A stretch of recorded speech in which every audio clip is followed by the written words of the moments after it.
మహానగరాల్లో నీళ్ల కొరత అందుకే వస్తుంది. దయచేసి కర్నూలు వాళ్ళు కర్నూలులోనే ఉండండి, పల్లెటూరు వాళ్ళు పల్లెటూరులోనే ఉండండి. అంతా హైదరాబాద్ వచ్చి మా నెత్తి మీద ఎక్కకండి, మేము చచ్చిపోతున్నాం అక్కడ. కర్నూలు హైదరాబాద్ బస్సులు ఉంటాయి, ఎన్ని వెళతాయో తెలియదు, రోజు ఏం పనో తెలియదు, మొత్తం వచ్చేస్తూ ఉంటారు అక్కడికి.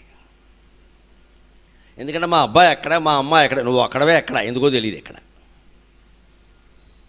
ఎంతసేపు డబ్బును ఆలోచిస్తున్నాను తప్పితే మన జీవితం ప్రశాంతంగా ఉన్న, పోనీ ఇంత డబ్బు సంపాదించానే ప్రశాంతంగా ఉన్నవలేవు ఇక్కడ. ఇంకో విశేషం, ఇక్కడ పూర్వం పండించిన పంట ఇక్కడే తినేవారు.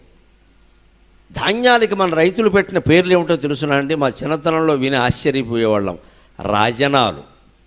రాజనాలు, కృష్ణగాటుకలు, అక్కుళ్ళు, ఇంకా ఆశ్చర్యం రంభ చెక్కిళ్ళు, అది కూడా ఓ ధాన్యం.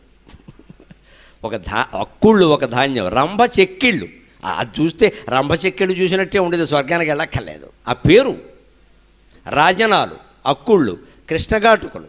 ఇప్పుడు 17-15-14, 14-16 మొత్తం జీవితం అంతా అదవ డాషే.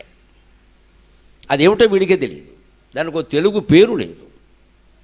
అదే తెలుగు పేరుతో ఉంటే ఎంత ఆనందంగా ఉంటుందండి ఏదైనా. అది మనం చెప్పుకునేది ఏమిటి అక్కడ.